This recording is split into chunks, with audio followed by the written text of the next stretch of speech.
Hi అండి, అందరికీ good afternoon. Lunch time అయింది కదా. వంకాయ ఎగురు కూర పాలు పోసి వండానండి. అందరికీ తొలి ఏకాదశి శుభాకాంక్షలు అండి.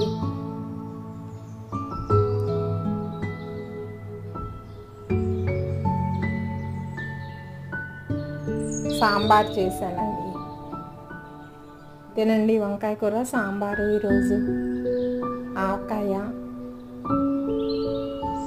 ఏమీ స్పెషల్స్ వేరేగా లేనప్పుడు ఆవకాయ సరిపెట్టుకోవాలి కదా. ఇదిగో పెరుగండి, ఇదిగోండి పళ్ళు. ఈ రెండు జ్యూస్ చేస్తాను లంచ్ తర్వాత. ఇదిగోండి వైట్ రైస్ నా కోసం.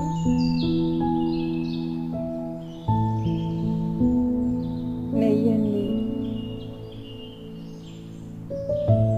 బ్రౌన్ రైస్ అండి మా వారి కోసం.